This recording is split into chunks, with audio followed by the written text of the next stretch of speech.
Welcome, writing friends. As I record, it's June 28th, Wow, I might just leave that in for comic value. It's actually June 28th, 2016. It's not 19 anything, my friends. And this is episode number 4 of How Do You Write? A little bit about what's been going on this week. Today, it's Tuesday. That means that's when a lot of books come out, is Tuesdays. Did you know that? And today, my new book, On the Market, just released. It's the first in the Ballard Brothers series. It's set in Darling Bay, like a bunch of my other books. And it is super fun. It was really fun to write. I wrote a blog post over at ye olde bloggy, RachelHerron.com, about why I wrote this. It is a reality TV romance series, and I spent a lot of my life mocking reality TV. It's entirely mockable. There are some things to really dislike about reality TV, I think. I don't like when people are mean. I don't like when people are doing things just to make somebody else look bad. I don't like crap talk about people. So all of those things do happen in reality TV. And they're not nice and they're not fun. But there are some really admirable things about reality TV. I think at their best, they show people trying to achieve their dreams. You know, think about Project Runway, where these people are creating their own designs. That's my favorite show. Making clothes out of practically nothing sometimes to show their voice. Even The Bachelor, come on. I love that show. I can't handle it. It's about finding love. And even though it's entirely fake, it's entirely set up and staged. And if you're watching the show Unreal, you kind of see that a little bit. But I still love watching it because I think deep down everyone wants love. All of those women on that show want love. The Bachelor wants love. And what these shows do is they provide us an escape. And sometimes life is difficult, especially lately. The news has been difficult. Seems like 2016 has been hard for a lot of people. And I know that sometimes I just want to lose myself in a reality that is not mine. I don't want to go real dark into a show like The Americans, which I love, but it's not a light romp. And reality TV really can be a light romp. So I wanted to write a romance involving reality TV set in Darling Bay. It's basically the Property Brothers meets The Bachelor. These 3 brothers are contacted by a network. They want them to sell these women houses. Liam is the realtor. He's the one who sets up the selling of the house. The other 2 brothers, Jake and Aiden, do the fixing, the construction. This is Liam's book, and it turns out that Felicia, the network executive who comes down to swing this deal in Darling Bay, ends up falling in love with this house that has an enormous redwood tree at the center of it, and she needs this house, so she actually accidentally becomes the star of her own reality show. She never meant that to happen. So it's fun, it's a romp, it's an escape, and if you read it, I hope you like it, and I hope you tell me what you think about it. I'd love to hear that.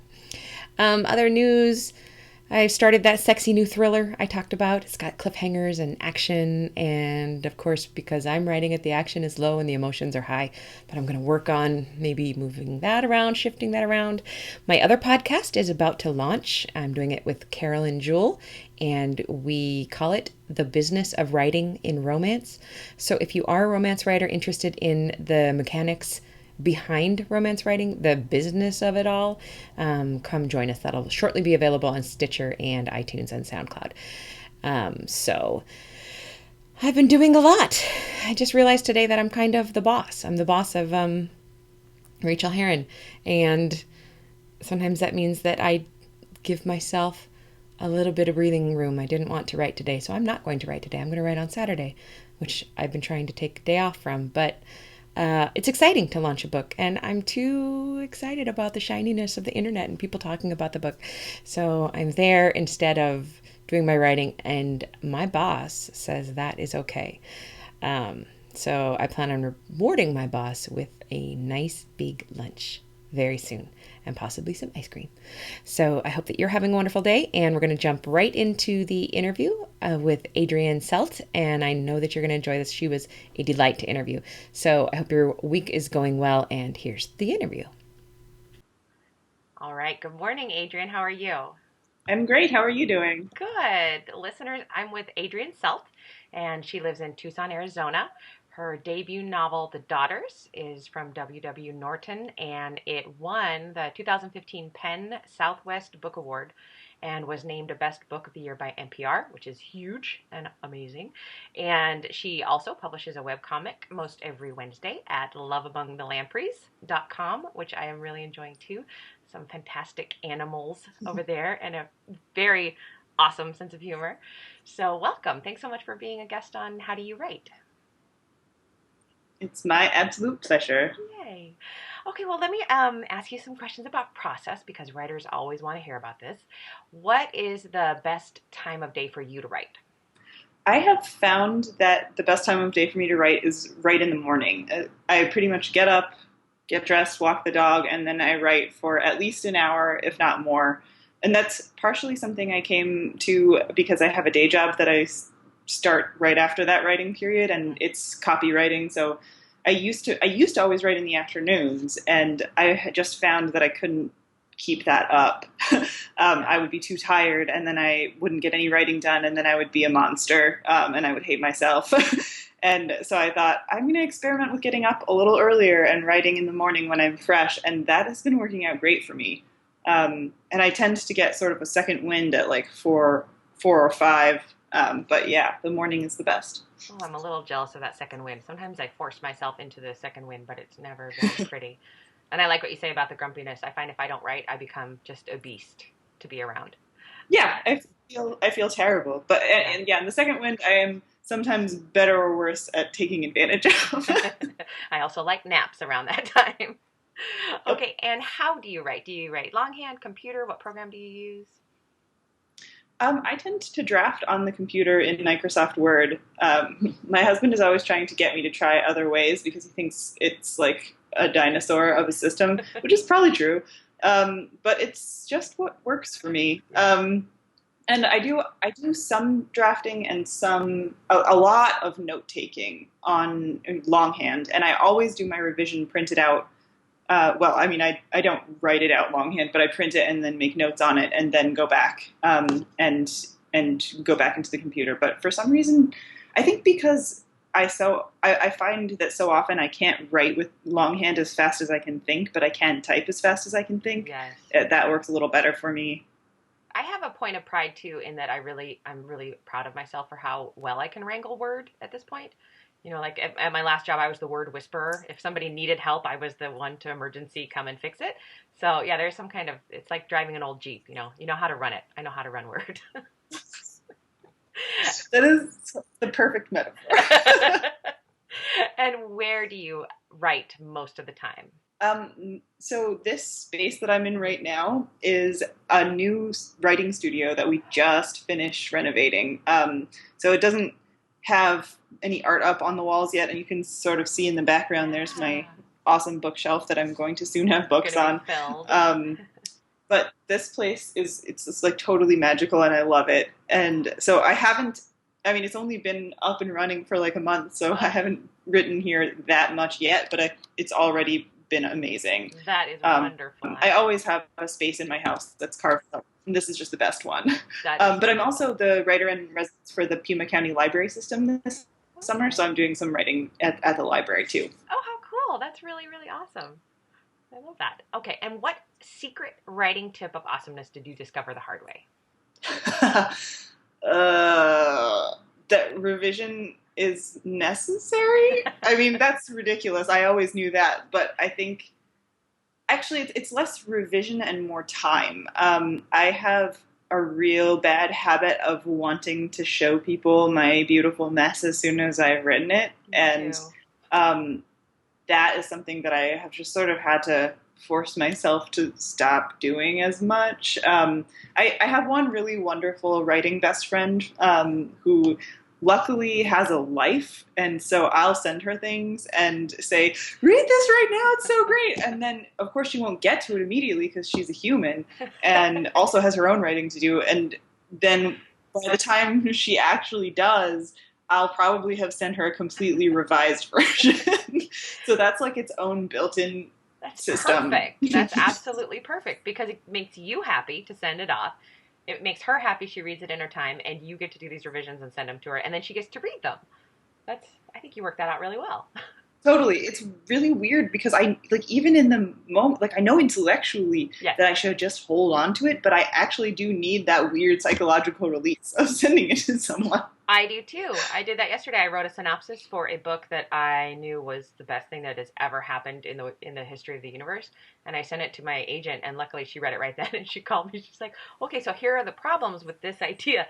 And when she pointed them out, they were all obvious, and I knew them, but I needed to send that synopsis out that second. That very, very, very second. It had to go. Yeah, my agent is also really good about that. She's always like, she's such a super cheerleader that she'll be like, hey, this is great, buddy, but here's the 6-page list of things you need to do. Which is a good combination for me. Yeah, for me, my agent is pretty blunt, and I really take bluntness well. It took a long time to learn that, but I like now that she's like, oh no, my Aunt Judy does not want to read that, Rachel. All right, let me ask you, how do you refill the creative well for yourself when you're running dry? A lot of reading. Usually I can tell that I have my writing time, like I said, in the morning set up, and if I am just sitting there every day for like a week, I know that something is wrong, and it's usually that I just finished writing a draft of a book or something, and I logically need some time off. So I have a hard time. I'm really type A, so I have a hard time getting myself to stop, or like giving myself a break. So I often will transition out a little bit by working on comics. Mm-hmm. I do that anyway, but I'm working very, very, very slowly on a bigger project that I hope will turn into a graphic novel. And mm-hmm. I have way more patience for that for some reason. Like, I don't feel the need to send it to anyone right away.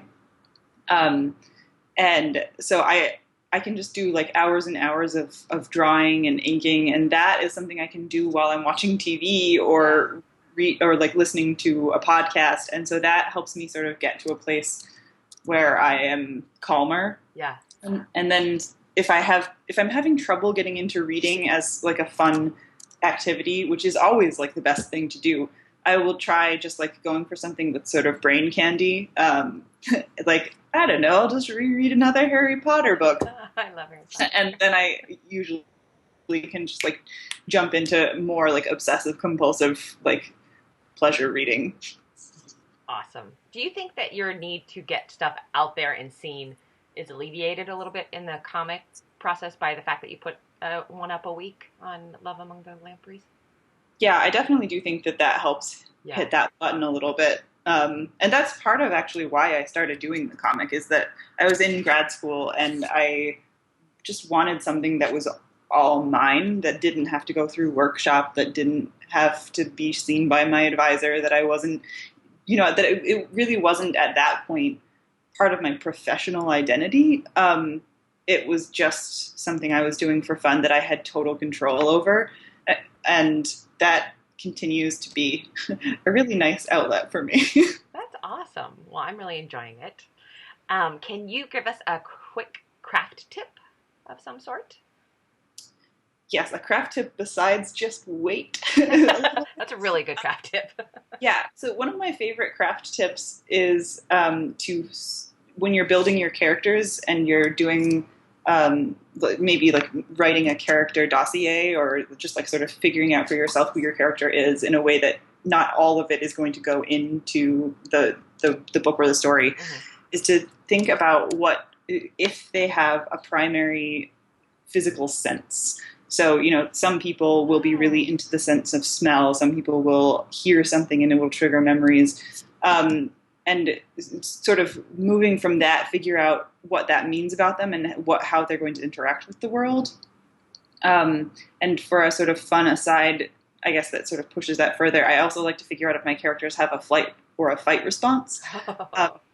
which I always tell the story that when I was in high school, I had a best friend who would often sneak up behind me and bite my shoulder and say, "Monster attack!" And I would always go, "Oh, oh," Uh-huh. because, she's doing that. And one day I thought that, turnabout is fair play. So I'm going to do this to her. And I snuck up behind her and I bit her shoulder and said, "Monster attack." And she went, "Wha-bam!" Which is just, to me, the perfect crystallization of how fight versus flight can play out in a really casual character setting. Like, that was such the perfect embodiment of who she and I both were at that point. I love both of those tips so much, and I'm going to add them to my arsenal. I think that is fantastic. Now, what is your, in your, personally, what is your scent that is strongest?